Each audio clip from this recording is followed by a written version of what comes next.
जय श्रीमन नारायण। आइए सुनते हैं आषाढ़ मास के कृष्ण पक्ष की एकादशी व्रत की कथा। स्वर्ग की सबसे सुंदर नगरियों में से एक था अलकापुरी।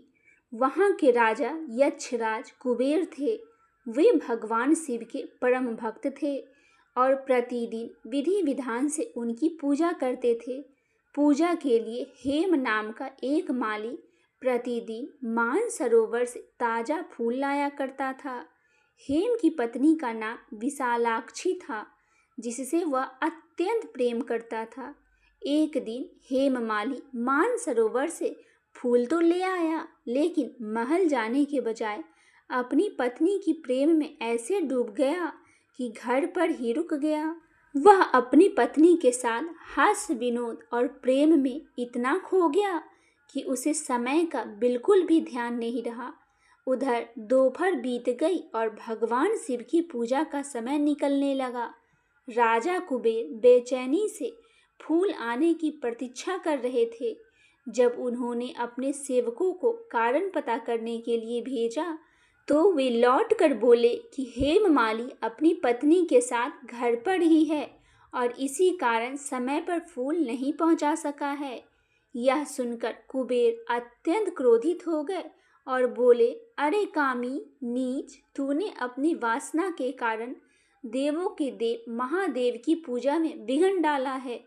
मैं तुझे श्राप देता हूँ कि तुरंत स्वर्ग लोक से पतित होकर मृत्यु लोक पृथ्वी लोक पर जाओ। कुष्ठ रोग से पीड़ित हो और अपनी प्रिय पत्नी के वियोग में कुछ दुख भोगोगे। श्राप का प्रभाव होते ही हेममाली उसी क्षण स्वर्ग से पृथ्वी पर आ गिरा। गिरते ही उसका दिव्य शरीर सफेद कुष्ठ रोग से ग्रस्त हो गया और उसकी पत्नी उससे बिछड़ गई। अब उसके पास न रूप था, न धन और न ही पत्नी। वह भूख प्यास से व्याकुल होकर घने जंगलों में भटकने लगा। दुख और पीड़ा के कारण उसे रात में नींद भी नहीं आई। हालांकि एक चमत्कार यह था, पहले वह कुबेर के यहाँ भगवान शिव जी की पूजा करता था। उसकी स्मृति सुरक्षित रही। उसे अपने द्वारा किए गए अपराध और उसके कारण मिले श्राप का पूरा ज्ञान था।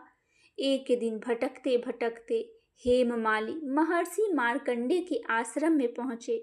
वह उनके चरणों में गिर पड़ा और अपनी पूरी व्यथा सुनाई। महर्षि मार्कंडे ने उसकी बात सुनकर कहा, तुमने अपनी भूल स्वीकार कर ली है। अब आषाढ़ मास के कृष्ण पक्ष की योगिनी एकादशी का श्रद्धापूर्वक भक्तिपूर्वक नियम से व्रत करो। इस व्रत के प्रभाव से तुम्हारे सभी पाप नष्ट हो जाएंगे और तुम्हें कष्टों से मुक्ति मिल जाएगा। हेममाली ने महर्षि की आज्ञा का पालन करते हुए पूरे विधि विधान से योगिनी एकादशी का व्रत किया। उसने भगवान विष्णु की पूजा अर्चना की और रात्रि जागरण भी किया। एकादशी व्रत के प्रभाव से उसका कुष्ठ रोग पूरी तरह समाप्त हो गया। उसका शरीर पहले की तरह दिव्य, सुंदर और तेजस्वी बन गया। इसके बाद वह पुनः स्वर्ग लोक लौट गया और अपनी पत्नी विशालाक्षी के साथ सुखपूर्वक जीवन व्यतीत करने लगा। बोलिए भगवान लक्ष्मी नारायण की जय हो। आइए भक्तजनों, सुनते हैं एक महान वैष्णव भक्त की कथा। उनकी कथा भक्ति, वैराग्य और भगवान श्री कृष्ण के प्रति अनन्य प्रेम का अद्भुत उदाहरण है।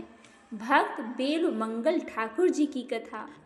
बहुत समय पहले दक्षिण भारत में एक विद्वान ब्राह्मण परिवार में बेलु मंगल ठाकुर नामक बालक का जन्म हुआ। बचपन से ही वे अत्यंत बुद्धिमान, वेद शास्त्रों के ज्ञाता और धार्मिक प्रवृत्ति के थे। उनके माता पिता चाहते थे कि वे एक महान विद्वान और धर्मात्मा बने। उन्होंने उन्हें उत्तम शिक्षा दिलाई और धर्म कर्म के संस्कार दिए। समय बीतने के साथ बेलु मंगल युवा अवस्था में पहुँचे। वे विद्या और धन संपत्ति से संपन्न थे, परंतु उनका मन संसार के मोह में फंस गया। उस समय नगर में चिंतामणि नाम की एक अत्यंत सुंदर नर्तकी रहती थी। बेल्वमंगल उसके रूप और आकर्षण में इतने मोहित हो गए कि दिन और रात उसी के विषय में सोचते रहते थे। एक दिन उनके पिता का श्राद्ध था। श्राद्ध का कार्य पूरा होने के बाद भी उनका मन चिंतामणि से मिलने के लिए बेचैन था। उसी रात भयंकर वर्षा हो रही थी। नदी में बाढ़ आई हुई थी और चारों ओर अंधकार छाया हुआ था। फिर भी वे चिंतामणि के घर जाने के लिए निकल पड़े। नदी पार करने के लिए उन्हें कोई नाव नहीं मिली। तब उन्होंने बहते हुए एक शव को लकड़ी समझकर पकड़ लिया और उसी के सहारे नदी पार कर गए। जब वे चिंतामणि के घर पहुँचे तो दरवाज़ा बंद था। वे दीवार पर लटकती हुई एक वस्तु को रस्सी समझकर ऊपर चढ़ गए।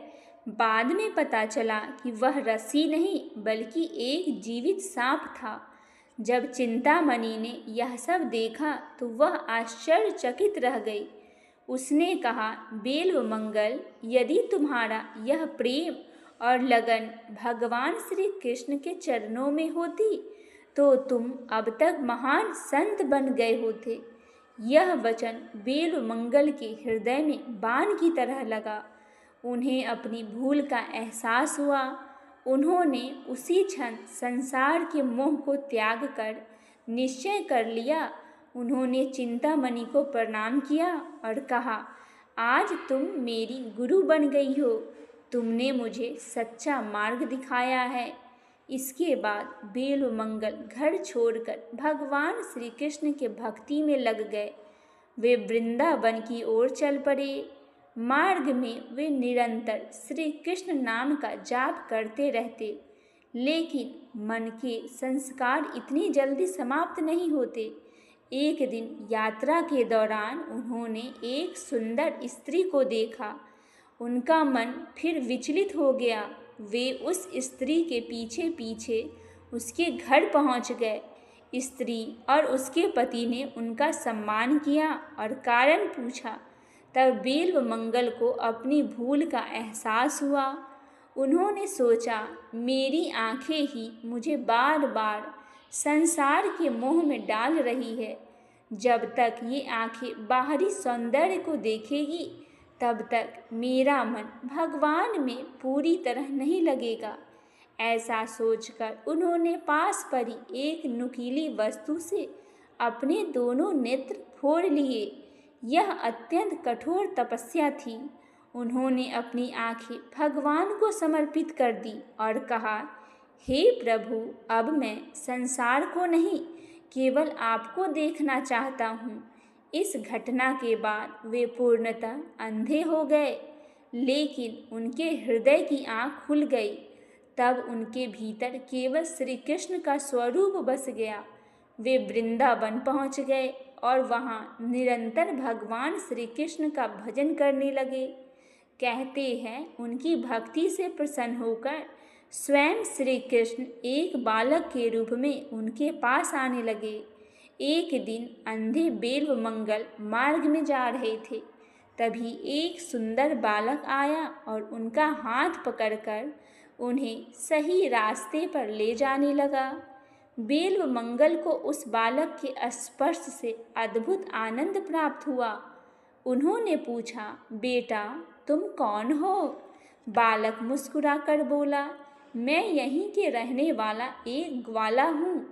वह प्रतिदिन आकर उनकी सहायता करता, उन्हें भोजन देता, मार्ग दिखाता और उनसे बातें करता। बेल्वमंगल के मन में उस बालक के प्रति गहरा प्रेम उत्पन्न हो गया। एक दिन उन्होंने उसका हाथ कसकर पकड़ लिया और कहा, तुम साधारण बालक तो नहीं हो। तुम्हारे स्पर्श से मुझे दिव्य आनंद मिलता है। बताओ, तुम कौन हो? तभी बालक ने अपना हाथ छुड़ाने का प्रयास किया और मुस्कुराकर कहा, मेरा हाथ छोड़ सकते हो, लेकिन मेरे हृदय को नहीं छोड़ सकते। यह कहकर वह अंतर ध्यान हो गया। उसी क्षण बेलुमंगल समझ गए कि वह स्वयं उनके आराध्य भगवान श्री कृष्ण थे। वे रोने लगे और पुकारने लगे, हे कान्हा, एक बार फिर दर्शन दीजिए। कहा जाता है उनकी अनन्य भक्ति से प्रसन्न होकर भगवान श्री कृष्ण ने उन्हें दिव्य दर्शन दिए।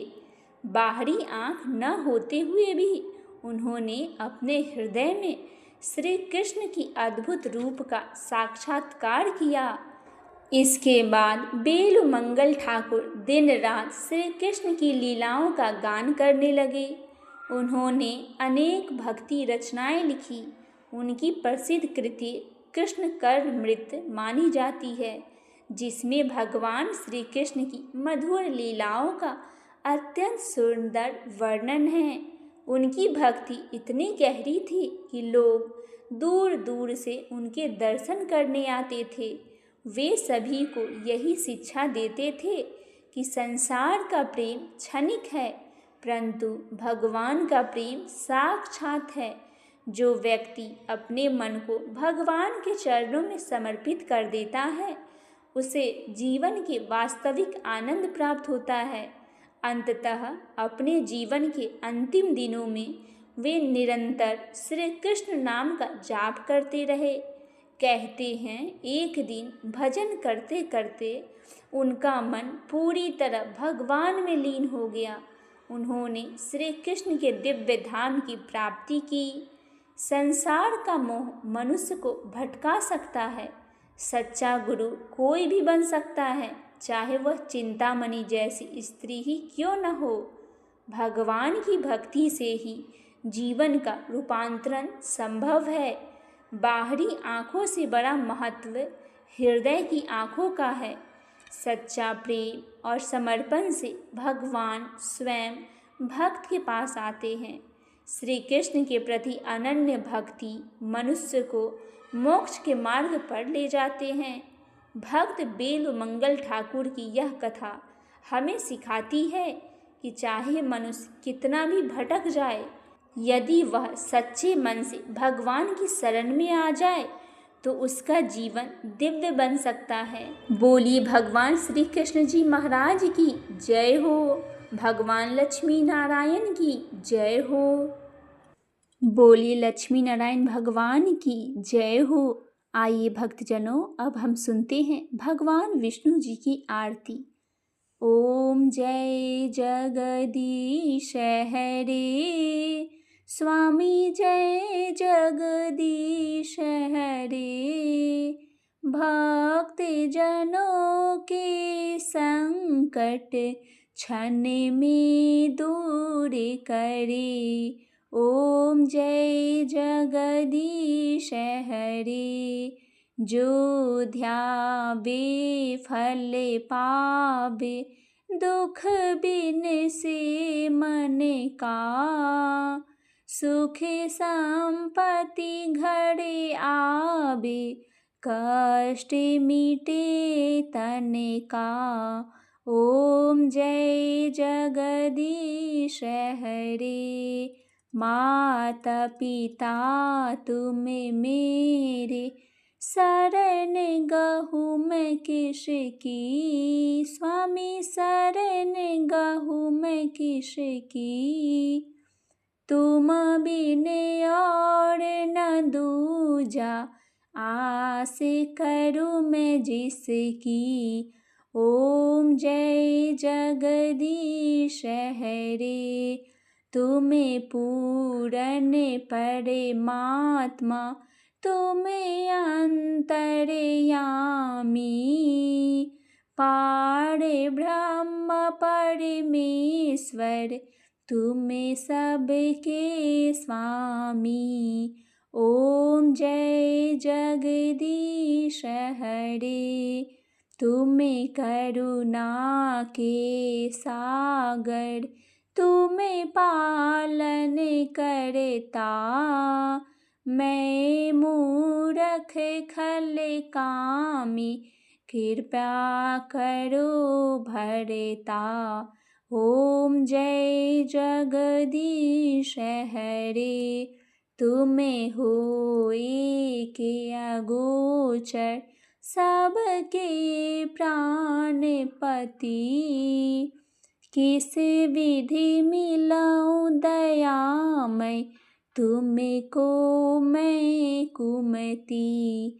ओम जय जगदीश हरे, दीन बंधु दुखे हरता ठाकुर तुम मेरे।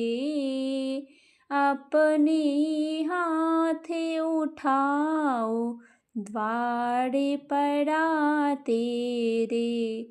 ओम जय जगदीश हरे, विषय विकार मिटाओ पाप हरो देवा। श्रद्धा भक्ति बढ़ाओ संतन की सेवा। श्री जगदीश जी की आरती जो कोई नर गावे, स्वामी जो कोई नर गावे। कहत शिवानंद स्वामी सुखे संपत्ति पावे। ओम जय जगदीश हरे, स्वामी जय जगदीश हरे। बोली भगवान लक्ष्मी नारायण की जय हो।